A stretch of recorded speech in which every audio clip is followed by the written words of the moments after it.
Joining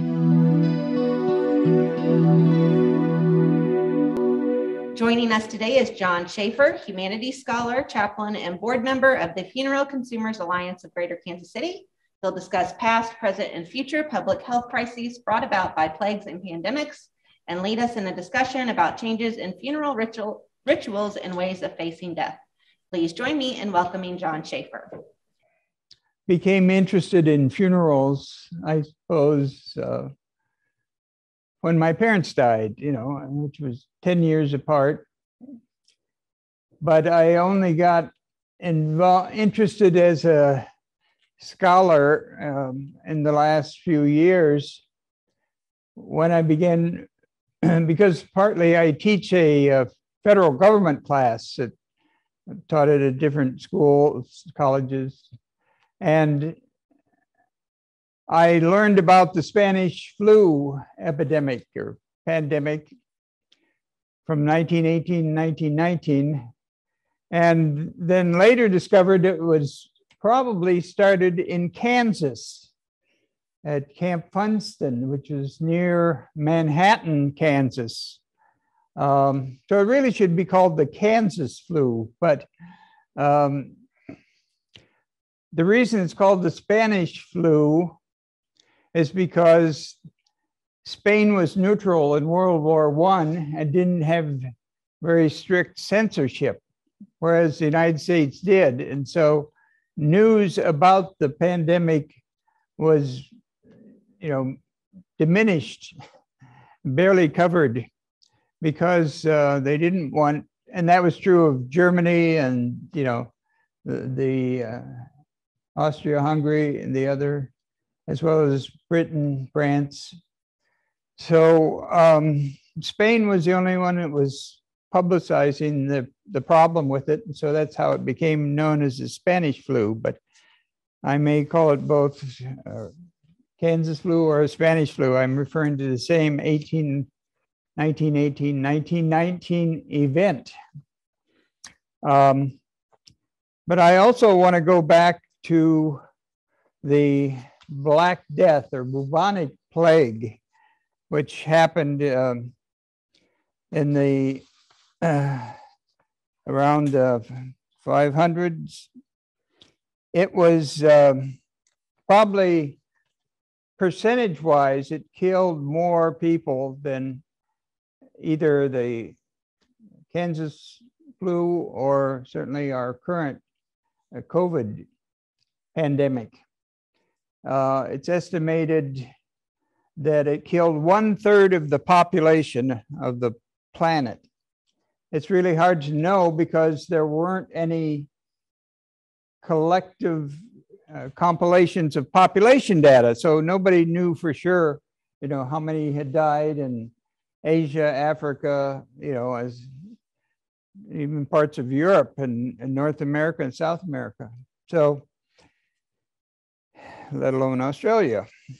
But by the time of the Spanish flu, we know that there were about 50 million who died. And right now, the United States is coming up close to 1 million. It may have by the end of this year.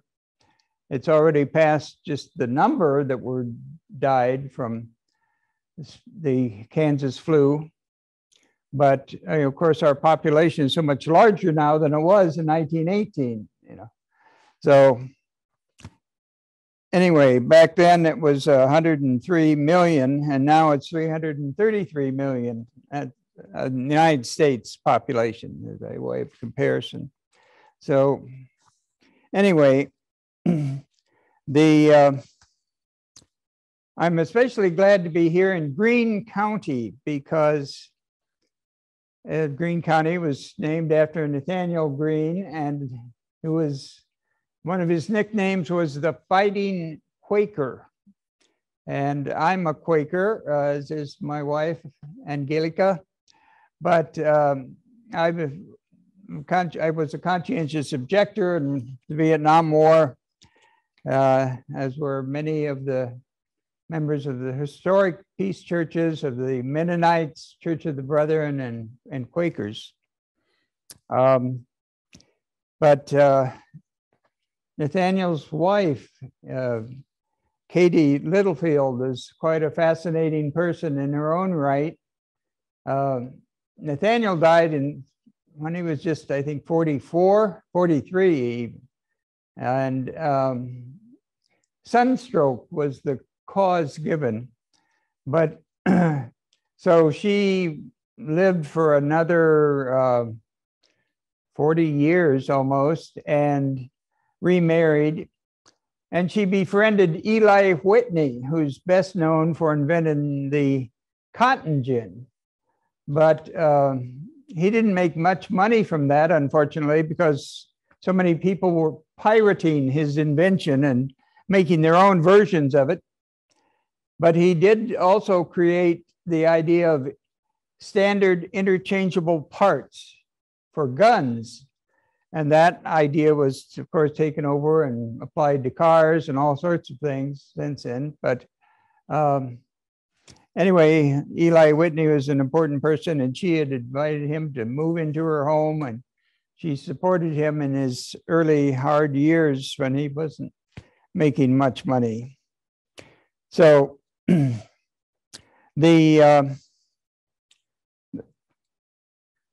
one of the things we will be looking at are changes in funerals. And of course, back in the Black Death and even in the Spanish flu and in a few countries now with the COVID pandemic, there are still mass burials where just large areas are opened up and 500 or 1,000 people are buried. There's been evidence of that in India in the past year and Russia. But, you know, those are not publicized. That comes from satellite photos. So there's a lot that we don't know, but they have, because of Operation Warp Speed, and we do have we have a vaccine that's quite effective. So I did personally get both shots, but I still came down with it about 6 months later, and didn't have to go to the hospital for it. But one of the consequences of it was I started having blood clots, and I had them in both lungs and a leg. And this was not intentional additional research that I did on the topic. It was just happened. And so, but anyway, I know a little bit of wherever I speak that, it doesn't just affect, it affects all parts of your body, the heart and the lungs. And so the first area I want to talk about, let's come up to the present in terms of Brazil. Brazil has a population of 213 million, and right now they are second in terms of deaths. They have close to 600,000 dead already. And it's partly because their president has been minimizing and even denying the existence of the flu. And of course, he's under indictment now for his actions. But anyway, by comparison, the Black Death, killed, estimates of range between 1/4 and 1/3 of the population back then. So if we compare that with today's United States population, imagine if 111 million people were dead. That would be 1/3 of our current population. We're coming up on 1 million, so it's percentage-wise, we're looking at 0.5%, whereas back then the Black Death was, 33%. The Kansas flu was about 10% of the people who got it died. And So they did identify the cause of it by the end of 1918, but that was just a few health professionals who, realized what it was. They didn't have anything like a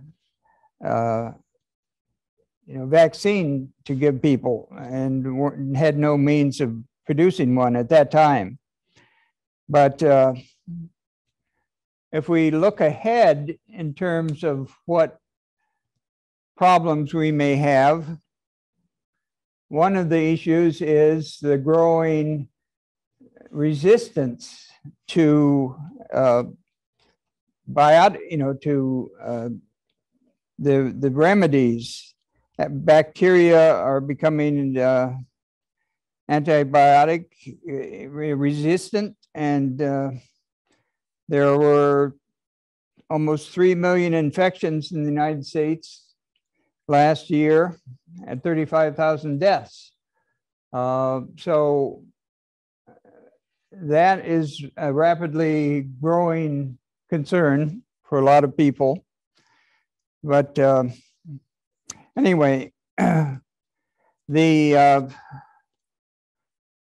here in Springfield, one source I read said that back in 1918, there was a park at the edge of town called Forest Park. It was had been used, I think, in an earlier epidemic around the turn of the century for sick people, and a tent city was established there. Right now, it's a subdivision, and it's apartments and townhomes, as far as I can figure. I don't know if any of you know Forest Park, part of Springfield. Anyway, that's what I have been able. That's all I found on it. But it was a problem, obviously, with if they had to establish a tent city for the sick and dying here in Springfield. But I haven't found so far any statistics saying exactly how many, what the population of Springfield was, and I can find out, but how many died from the Kansas flu, I haven't determined. So anyway, it's a big question. Right now, some of the changes that we're seeing because of the Kansas flu is that some people are telecommuting. I don't know, do you do that? Either of you? Both of you? Some? I'd already worked from home for about 8 years, but they sent most and the rest of us. Yeah, your exposure is greatly reduced, by staying at home and going on the computer online. I used to be a planner, worked for the Metropolitan Council of Minneapolis, St. Paul, in the 7-county area there. And I had written a paper back in the 70s on telecommuting and how it was likely to affect the future. I didn't factor in the effect that a pandemic might have on the rapid increase of people doing that, but it goes with cyber shopping, and using Amazon and Prime instead of going to the stores yourself or however you shop. I personally don't like shopping, so I try to avoid it as much as I can, but it's a whole area of why did people think the plague was happening? The term flu comes from influenza. It's an abbreviation of that word. And influenza comes from an Italian word meaning the influence.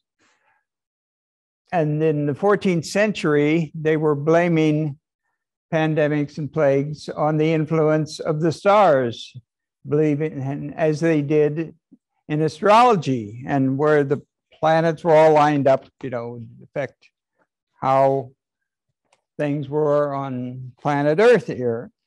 But of course, sometimes, and even today, you find some preachers who say it's the wrath of God that has descended on us because, and others.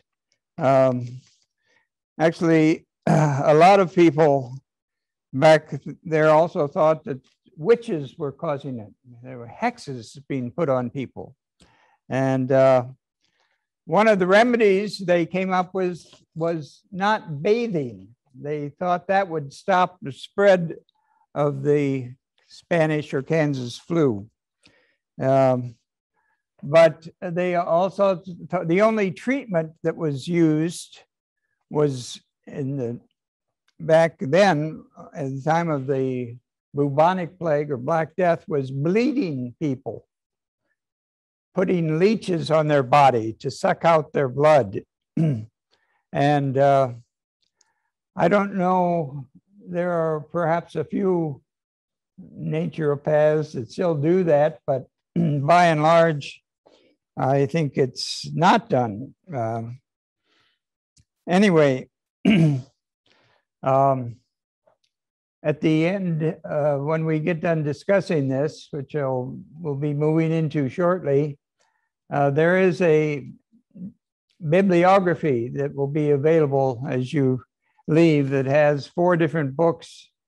One of them is called Pale Death, and partly it refers to the 4 horsemen of the apocalypse, but it's about the author takes a global perspective that I admire, and really tried to get what was happening in Africa and Asia and Australia, South America, as well as North America and Europe in that book. And one example she gave was that I think it was March the 3rd of 1918 at Camp Funston. One person came into the infirmary with a sore throat and fever and a cough. By lunchtime, there were 100 people in the infirmary.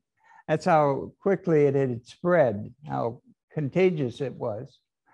And then with the start of World War I mean, the United States had been involved since 1917, but it spread. The troops took it to Europe, and a lot of it spread from there.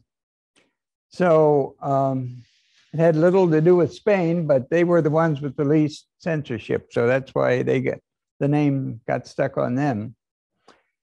Anyway, one of the areas I'd like to look at is how we think it will change us now, change our society.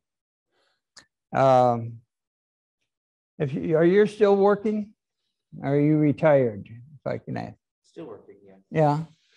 I mean, would you like to work from home all the time on computer if you could? Or are you a hands-on sort of repair person that can't do that? Depends on the day. I usually work from home. Yeah. But, I was a freelance writer for 10 years, and I've taught off and on most of my life, and been an activist, an organizer. And a lot of that I could do online today, but to me, it's just not the same. I don't know, for those of you at home who are watching and listening, thank you for joining us. But if you have ideas now on how you think we'll proceed, the one suggestion was that I found in a Springfield paper in 1918 was, in the future, and at least as long as the pandemic is here, if you kiss somebody, you should have a handkerchief between the two of you and hold that up. So I don't know. Have any of you kissed somebody with your mask on? I don't know. No? Well, I did once, sort of by mistake. And she didn't have her mask on at the time, but she, it wasn't quite the same, So I don't know if that will happen, but just as having a common tin cup at the water fountain to drink from is gone, we don't have common cups even if you go to church at communion anymore. You have individual cups typically. And, are we going to become a nation of hermits?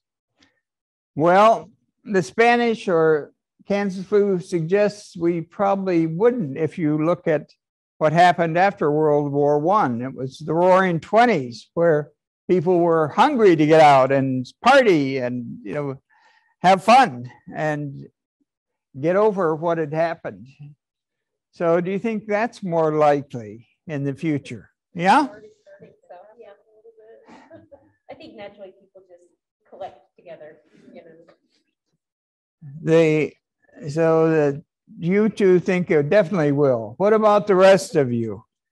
And anybody at home who wants to, yeah? Suggestions? I will say I'm super introverted, but even this past year even had me wanting to get out of my house. Like just, the being even more secluded than usual, just like even me being introverted was like, I gotta get out. Well, we want to decide when we want to be introverts. Yeah, exactly. We want to get out. But when the introverts are going crazy, there's a problem. Well, they say that herd immunity will develop when we get to maybe 80%, 90% range.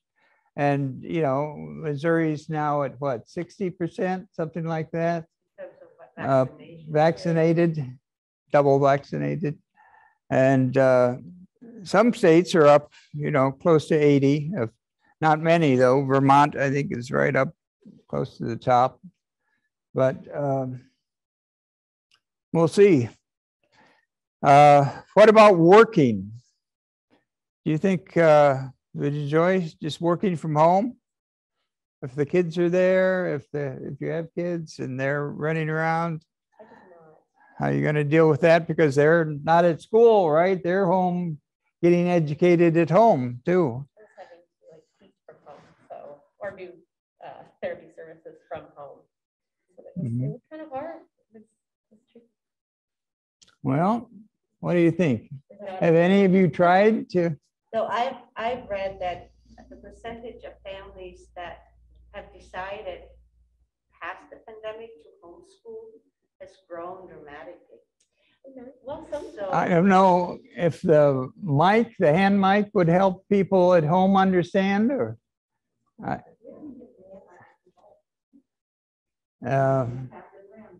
maybe we'll see if you, Just turn it on. I've got it on now. I said that I've read that the percentage of families that have decided to continue homeschooling, even though the schools are open again, has risen dramatically. I forget offhand what the percentage was.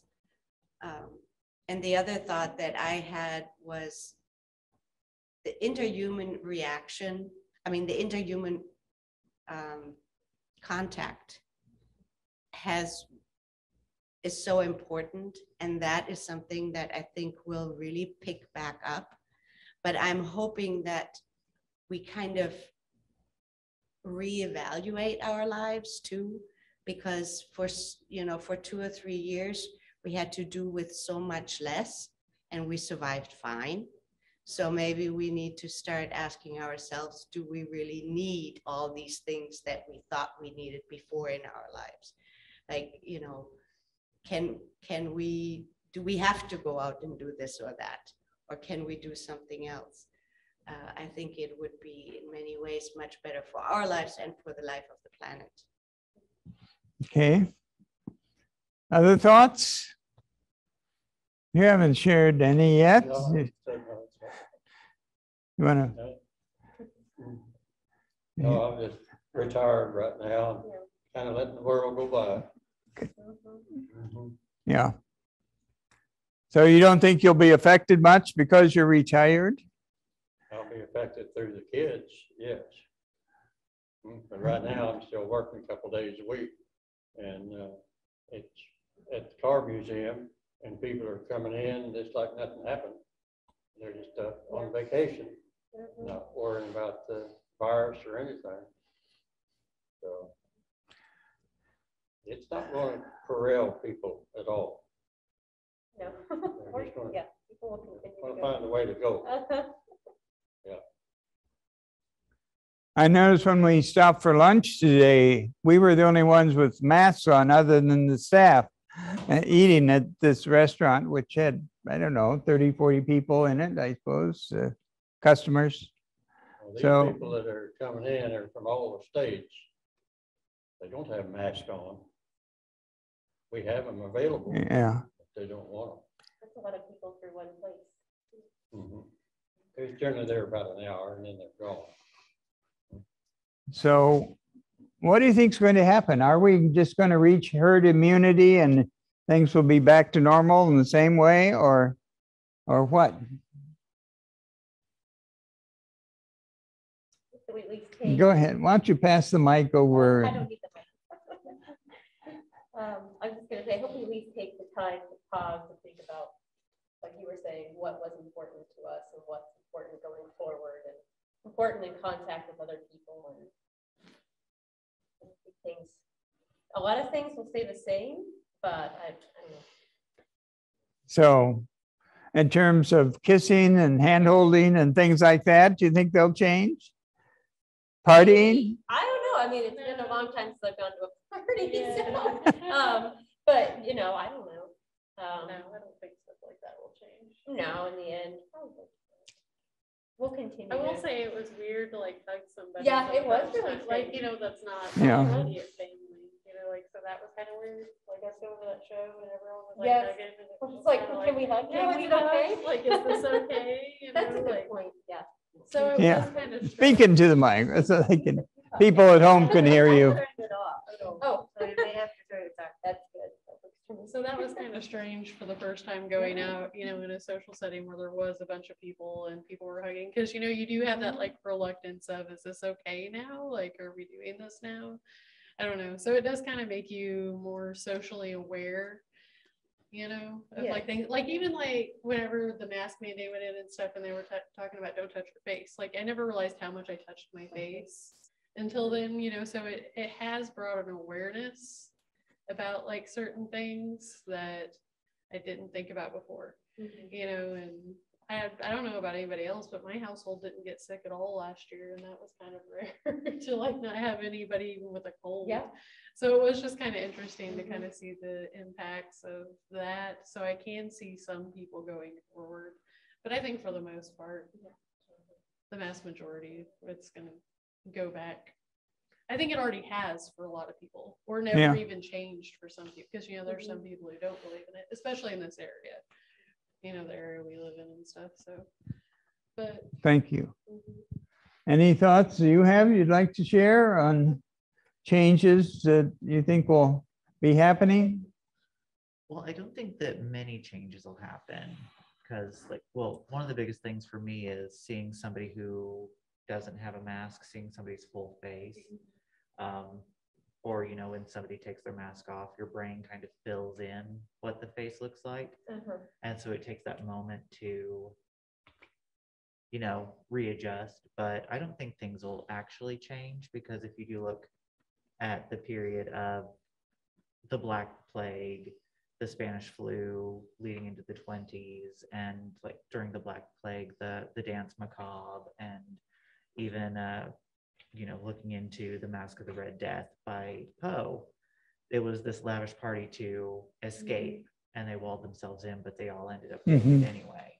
And it's just a series of history repeating itself, because ultimately nobody learns a lesson, unfortunately. And, you know, we are repeating what happened in the flu and what happened in the plague. So ultimately it's just farcical. Mhm. Thank you. One topic we should focus on for a bit is funerals and how they've changed. I've talked to a number of funeral directors, partly because we in the Funeral Consumers Alliance, in the areas we cover, we do surveys of all the funeral homes, see what their prices are, and then make that available to the general public so they can do price shopping, comparison shopping, when they're planning their, ahead for their funeral. And it is quite remarkable, the wide range you'll find.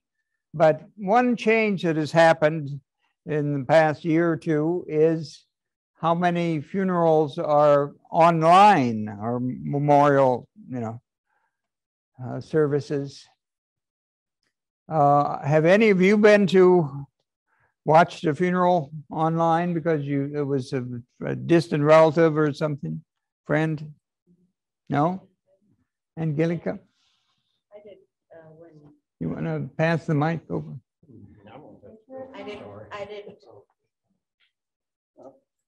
I did for the funeral of a relative of a close friend of mine, and it was different.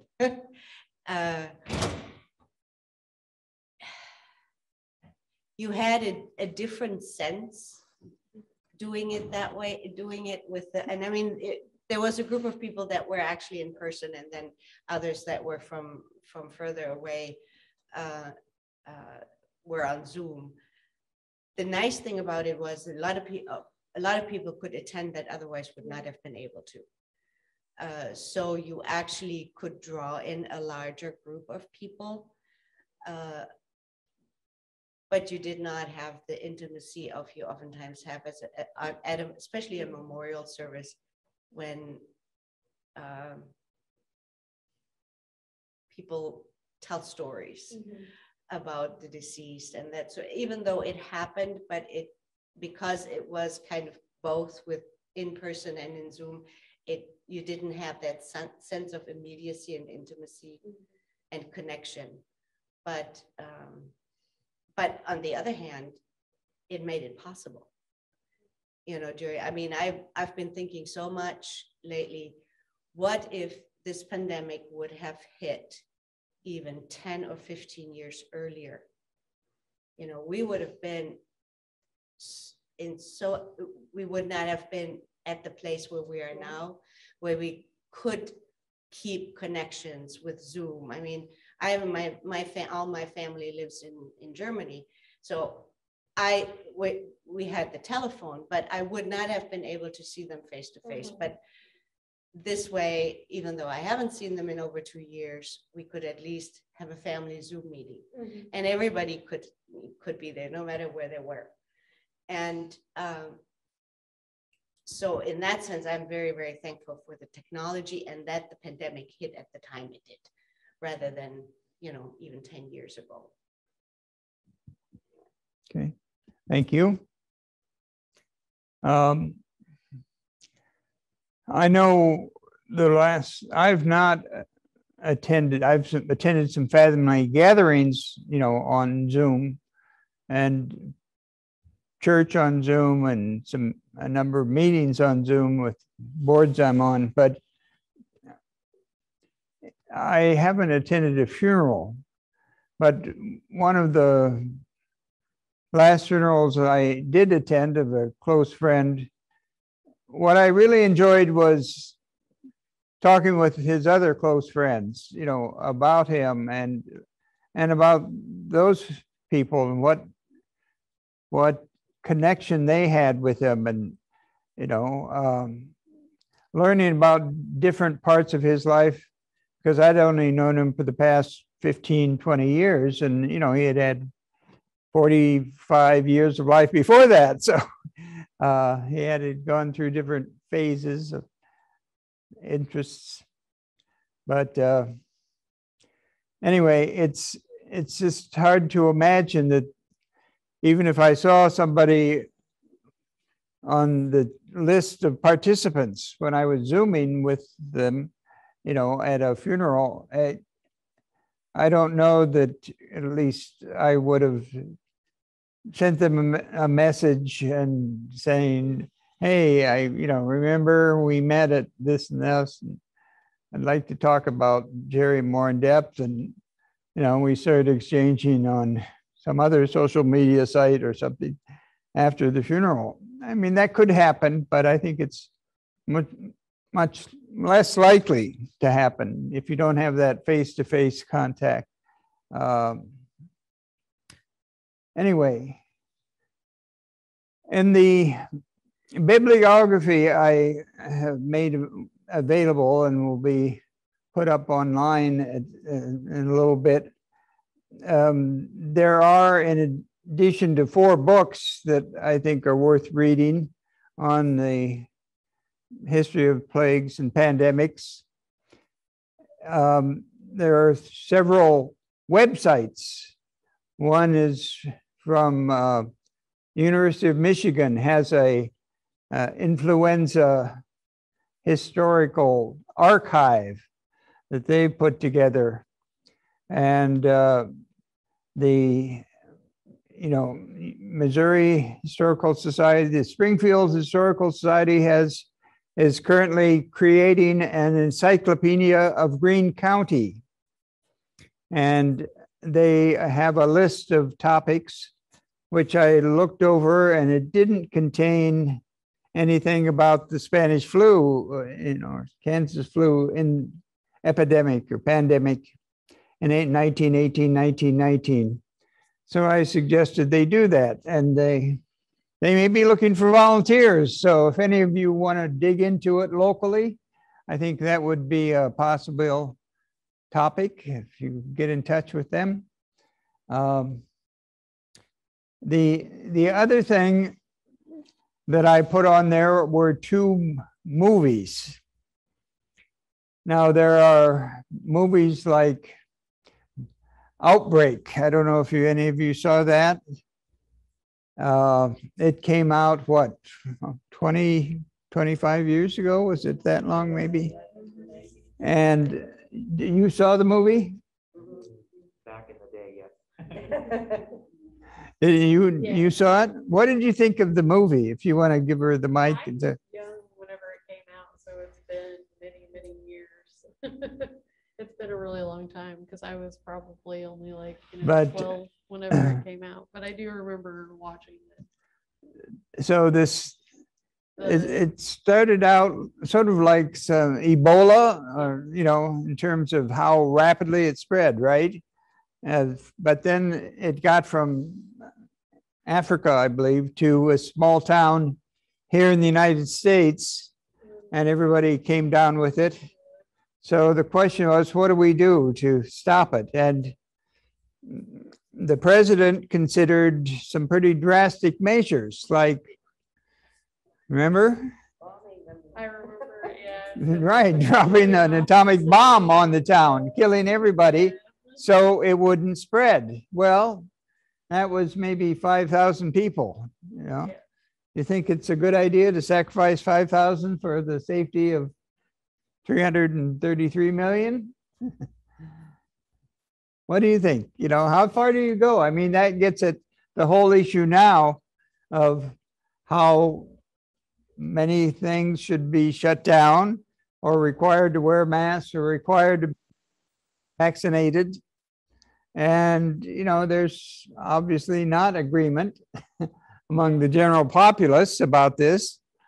And back then, I was reading the Michigan Influenza Historical Archives has a, 10-page article about what happened in Kansas City.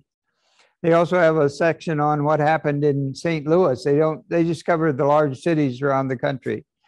So I don't know what happened in Springfield, but in Kansas City, there was a head of infectious diseases, and then there's a head of the health department, and then the head of the mayor, and the three of them didn't agree on a lot of things, you know, and eventually one of them, an infectious disease head, was fired because he was trying to be too strict. And so it reminded me a lot of some of the debates going on today among politicians in particular. But in one way, that hasn't changed from the last 107 years. But maybe it will in the future. I don't know. Anyway, the two movies that I put on the list were Close Encounters of the Third Kind, which was, I think, 1977 movie, and Arrival. Amy Adams starred in it. She was a linguist. Yeah, some of you saw it in the staff. It's a really fine movie, I think. Of the two, I liked Arrival better. It came out, I think, in 2015. And this linguist, who's a professor at a university and talks about different languages and how you can compare and contrast them, is called in by the black helicopter arrives on her lawn to get her and take her to this secret base, because there have been like a dozen different objects from some other civilization that have arrived on planet Earth. And they are, in the case of this one, it's out in Montana where it landed. And they have opened up their spaceship and provided a way for people to come in and communicate with them. But the people who are going in, they're like the linguist, and then there's this astrophysicist and an army person, right? And of course, the army has surrounded the site, and they've got big guns trained on it, et cetera, et cetera. But anyway, they find that the intelligent life forms on the inside of this spaceship exist in this tank, perhaps of water. I don't know. It looks like water, but they are more like squids with perhaps 6 arms, and they also are like giant squids in that they can squirt out ink, and they can write with the ink in patterns. So it's a pictographic language that they're creating. So the challenge to this linguist is to decipher the language that they're using, because it's obviously not anything similar to what we have here on planet Earth. And in the end, she succeeds in averting another world war here on planet Earth, but because the Chinese have a space, one of those spaceships landed there, and one in Russia, and so forth and so on. And there are all different ways of handling it, and they start to lock down and stop communicating because they're going to attack. And she manages to stop that from happening. And so, but the more, in some ways, satisfying version of the Close Encounters of the Third Kind, you have set in Muncie, Indiana, and this lineman from the electric company has a close encounter with the spaceship and gets a sunburn sort of reaction from it. And then he has this image implanted in his mind, turns out to be the Devil's Tower. and Wyoming, and which is where the spaceship lands. And anyway, he gets there by sneaking through the army lines that surround the place and ends up going inside the spacecraft. For any of you who haven't watched the movie yet and would like to, I've probably given it away the ending, but he's very happy with that. And I think I would like to do that myself, having lived 77 years now, and might be a fitting end to go off and explore another civilization. I don't know. We could talk about that. But the question relating to this is, what if these beings from other planets, which I think is a high degree of probability they do exist, just given the number of planets we now know that exist, and there are billions of them, that life is likely to have formed, in some of them, and they may be more advanced than we are, the same, or less advanced. But anyway, what diseases will they carry? How do we protect ourselves from what they may be? They may not be, the same sort of, our life on this planet in some ways came out of the ocean. That's where life started and ended up on land, and some did and some stayed in the ocean. But it's, the whole basis of our organic chemistry could be totally different than other planets. And so they may have much more virulent diseases that, just like when the Europeans first came to North America, the impact on Native Americans, had in some cases over 50% death rate, some even higher.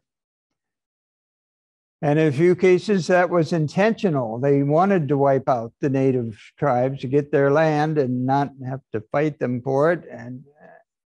But in some cases, I think it just happened accidentally. They weren't prepared for that aspect of, one people in one part of the planet coming to a different part. It's sort of like a lot of our diseases now come out of the jungle, because we are cutting down jungle and coming up with species, and some people eat, raw monkeys or whatever it may be, and whether it's AIDS or other diseases that crosses over from other primates to humans. Certainly, so the question arises then, how do we handle the military aspect when, I would say, another intelligent life form arrives here? How do we deal with it? How much should we focus on security and how much on public health?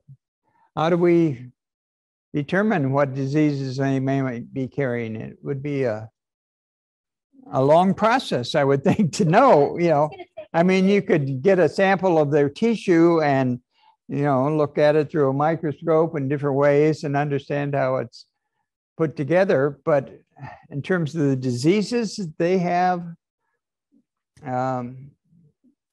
we'd have to assume there are some, and whether they would affect humans or not. So how do you handle that when it happens? Actually, I don't think we have to wait until the first alien ship comes and we actually have those encounters, because with our world shrinking so much, even an outbreak of Ebola in Africa can impact us. When the last large outbreak of Ebola was, like in Liberia and stuff like that, in the West African countries, we did have a few cases that ended up coming to the US. But if something and given that and the development of biological weapons and actually it being used that way,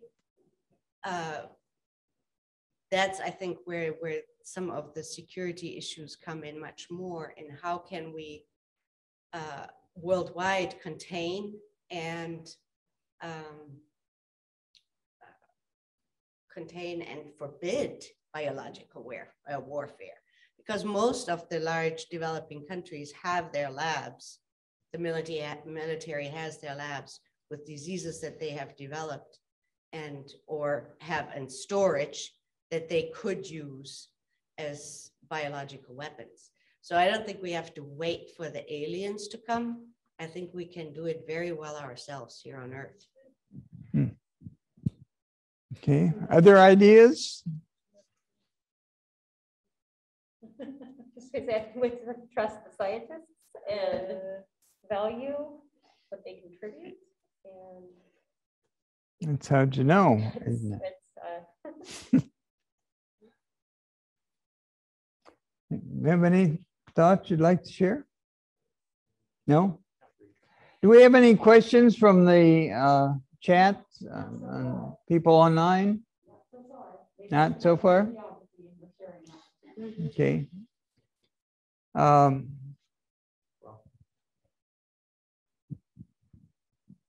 And the unfortunate fact is we've been dealing with biowarfare since medieval times and the plague. And, you know, that's how they defeated people who were locked in the castles, is with catapulting and some cases corpse, but cattle and anything that was sick. So biowarfare, I don't think, is going away. And I do agree with you that we are doing a successful job at doing ourselves in. But even in the turn of the century, there was a massive, I wouldn't say massive, I'm not sure the numbers, but an outbreak of the bubonic plague in San Francisco. And that was fueled by racism. And you mentioned people not working together in all layers of government and fighting, but the turn of the century plague outbreak in San Francisco is very interesting to look into, because politicians got involved and nobody was acting, and then all of Chinatown was essentially quarantined, and that just made the plague worse. And if people would just work together, and again, you know, we aren't learning lessons, but you know, if people would just work together to solve these things versus allocating money and, you know, looking out for, it's just issues, but just working together on things to get stuff done. I feel like with the increase in technology though, and with the way that we are working from home and separating as a society, that's going to be worse and worse, because we don't have that collective mind that used to exist, you know, like where, you know, you interacted with your neighbors, you know, you looked out for each other. I feel like with the increase of technology and social media and stuff like that, and that's how we communicate, we become more separatist and less about the common whole. Exactly. So it's like, so I do feel like that is definitely something that is coming out of, especially this pandemic shows that that is something that we are going to struggle with as a population. Well, I was just going to say too, like on the plus side though, with being so connected, you can connect with people all over the world. Do you want to pass the mic? You can connect with people all over the world and get different viewpoints that you can take into consideration. I feel like you do get separated, I think, interesting enough, like in your city, but you can start connecting across the world. And just hope that enough people get along, connecting across the world for it to work. Work out weird. The key word is work, though. Yeah, I know. Fingers crossed. Well, one of my concerns about the images that have been created so far, I guess go back to the H.G. Wells wrote a book, The War of the Worlds, and it was made into a movie in several different time periods. And it was just back on Turner Classic Movies recently. And the military, the first time somebody this creature or this spaceship was discovered, they called in the military, and it features prominently in Close Encounters of the Third Kind and in Arrival too. It's the military that is dealing with it. And I think that's probably not putting our best foot forward. I mean, on the one hand, I can understand that we're concerned we don't want to be overpowered by this strange creature that might be able to inhabit our bodies or whatever, it'd be a shapeshifter. We don't know, but we sort of assume the worst and assume they're going to be dangerous to us. Something we have, they are going to take it and maybe have to kill us in the process, so we better be ready. Well, I can understand that on the one hand, but on the other, if they're advanced enough to get here, and you'd think they were more advanced in terms of not killing each other off or not making their own planet inhabitable, and so we can learn stuff from them about how to survive on planet Earth. And I was at a church conference once, and one of the workshops was this fellow who believed that we could communicate with beings from other planets just by using extra powerful spotlights and directing them outward, and using a form of Morse code or other signals to. Well, of course, now we have radio telescopes, and I don't know if you've ever driven past some of these arrays in the Southwest, but there are miles and miles of radio telescopes directed to, catch the really faint signals and try to determine which ones might not be occurring naturally as a result of a neutron star or a black hole or whatever, it's listening to. And so there are some possible sources that have been identified have irregular, seemingly non-natural radio emissions, but it's not of a sort that we can translate at this point into our language to understand what it means. So that, anyway, the whole approach is, how do we best prepare ourselves for arrival of other species, and how should we greet them? And we may not have the luxury of time to wait and find out what diseases they have and how to prepare ourselves against so we don't catch them. But it's a whole different topic that I think is being largely ignored by the astronomers and astrophysicists that are looking at this issue scientifically. But you can bet that the military is preparing for it. So, I think other people, philosophers, wise people, whoever they may be, should be preparing for that eventuality. And how do we do that? So that, because it could bring about death to all life on planet Earth, but, we're facing that from the poisoning of our atmosphere and waters. And, right now we're in the midst of, I think, an extinction. There are more species becoming extinct, than in the 5 or 6 other major events in the 3.5 billion years that Earth has existed. And we're doing a very good job of killing, off a lot of the species. Each one is, in a way, a dress rehearsal for how do we protect ourselves from becoming extinct. So anyway, questions, comments? Do we have any comments from? No, from the outside audience? I have a question. how has, Microphone. Thank you.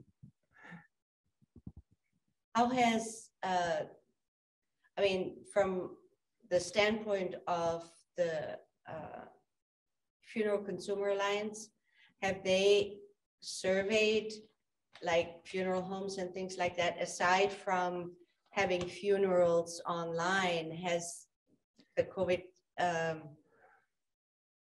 pandemic had any other impact in terms of changes in how burials and things like that are being handled?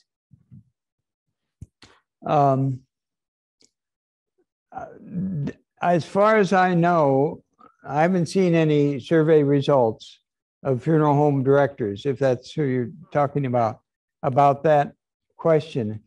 I've talked to 7 or 8 myself, and other board members have, when we do our survey for pricing, some of them send it in automatically, and others we have to go, get it from them. But most funeral home directors that I've talked to are glad that they have this tool, the internet and Zoom and other programs that can connect people who are at a distance that don't have the money or the time to come in person to the funeral. They can observe it, and in some cases even participate. It's a two-way setup. But and they also, like the fact that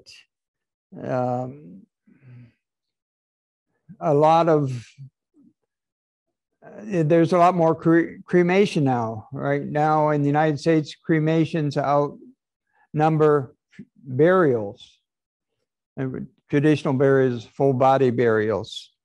And some of that is financial. I mean, you can get cremated for $800 to $1,000, that range. In some places, $1,200 is the highest, is the lowest price, but around $1,000. And if you go for a typical burial and coffin and all of that, vault around the coffin and a plot, you're looking at $4,000, $5,000, $6,000, $7,000, $12,000, depending on how fancy a coffin you have, and whether you.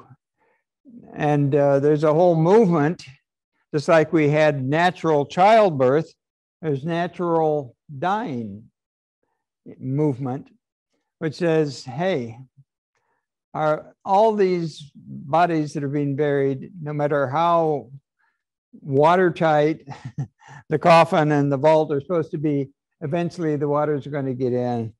They're going to, be flooded with water. They're going to dissolve. And what they use in embalming is arsenic and other toxic chemicals. Is that what we want to be putting in our groundwater? Which, doesn't make much sense.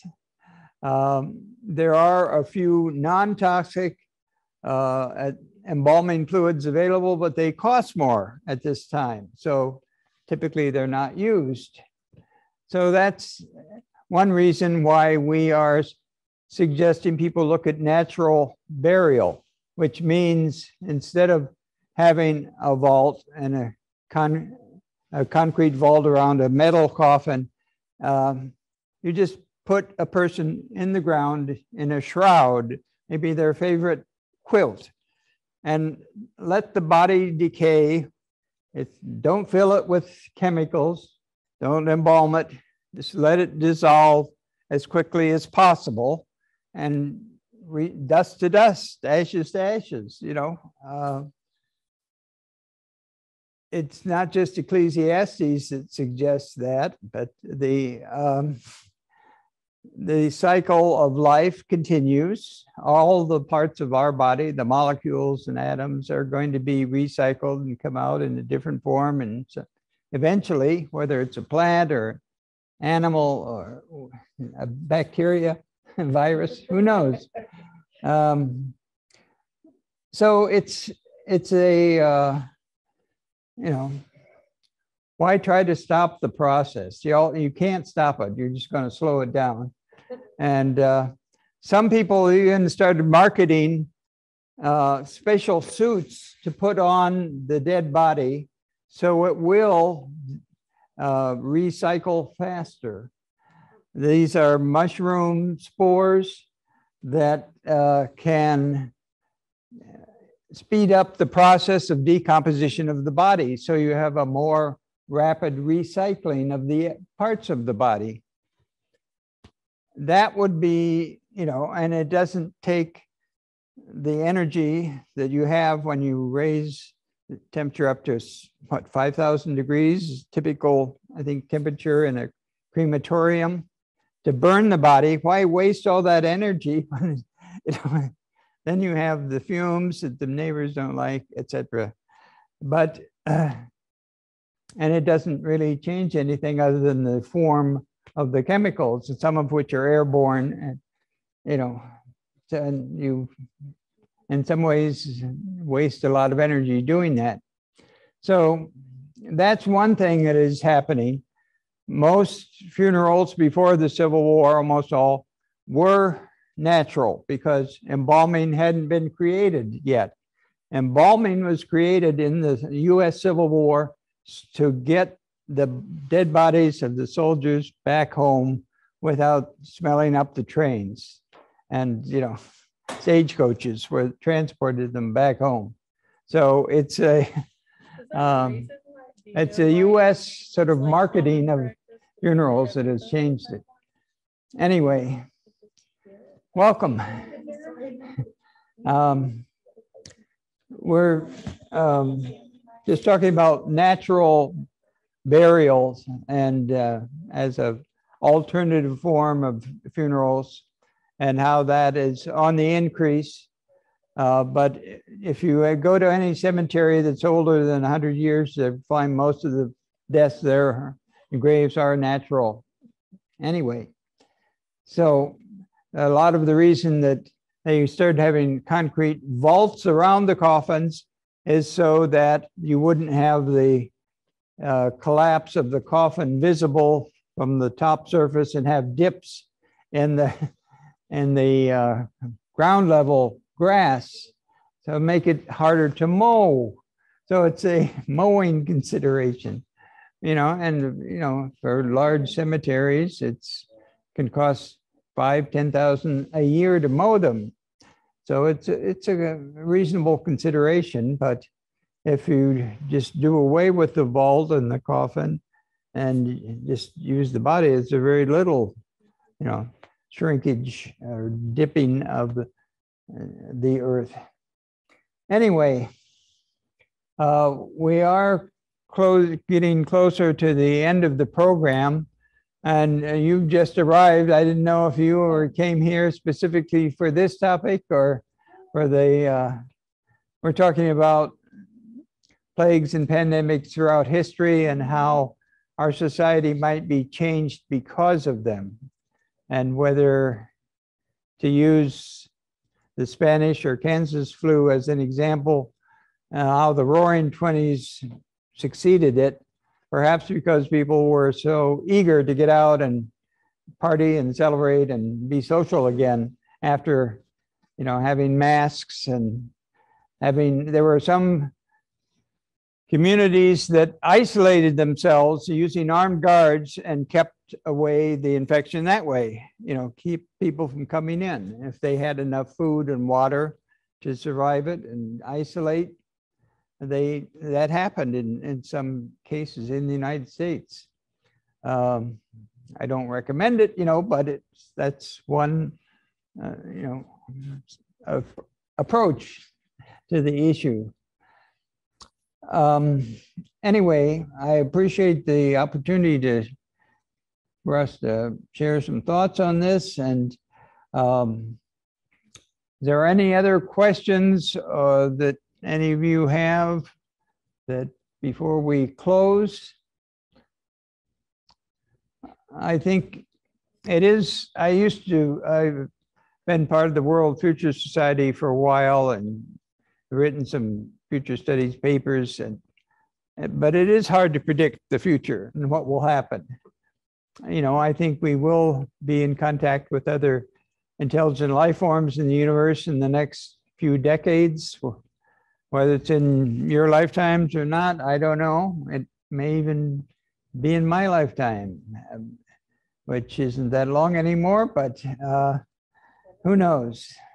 And I think it is important to be thinking about this contact with other intelligent life forms before it happens, because it's going to be, in some ways, be seen as a bigger threat or a bigger opportunity, depending on how you look at it, you know, and approach it. And I think we need a lot of preparation to ready ourselves as a civilization to do that. So I guess that is the one idea that I'd like to leave you with. How can we best do that?